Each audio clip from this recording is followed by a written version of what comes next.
One of the things that makes teaching about online searching so exciting is the sheer amount of different kinds of information that's available to people.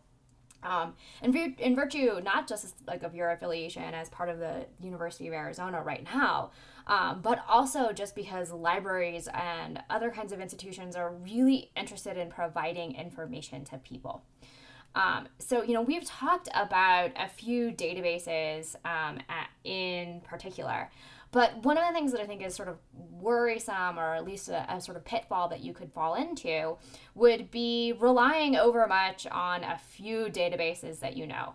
And one of the things that I want to point out is that, you can go to like looking at like just like through the U of A, look how many different databases are actually available. Like look at like the sheer amount that are available here. These are all the databases that are available through the University of Arizona.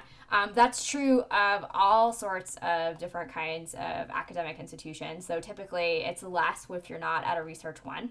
But I mean, I'm, scrolling down here and you can just see how much information that there is, right?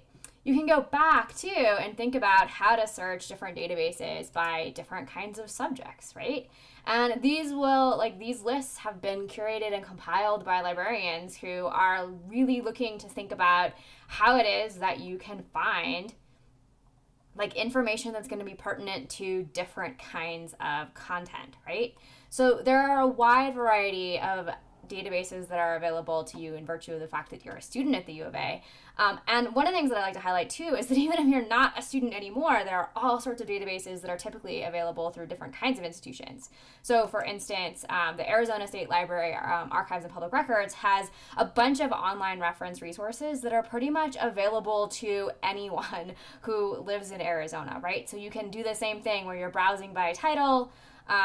Right, we saw how useful General One file was. It has Academic One file too. There's a ton of information that is going to be here. You can browse by subject as well. A lot of this is going to be stuff that's sort of available to people just in virtue, like anyone's going to be interested in. So it's like automotive repair, businesses, stuff that's going to be useful for educators or for parents who are trying to think about like resources for their kids. People like genealogy, right? There's all sorts of different stuff that's going to be available through a wide variety of different kinds of resources. So this is through the Arizona State Library, but it's also true that Pima County Public Library and public libraries are also subscribing to databases that anyone who lives in a particular area has access to. That this is something that's going to be available to you, not just today because you're a student, but even after you leave the university, you're going to have access to this through a wide variety of resources. And many business organizations too will also subscribe to different kinds of databases because that's going to be really essential for people who are working for the company to find and access information. So even though we have talked about sort of only a specific number of different kinds of databases, the strategies that we have talked about will apply in a wide variety of contexts, and there's simply so much information that's available.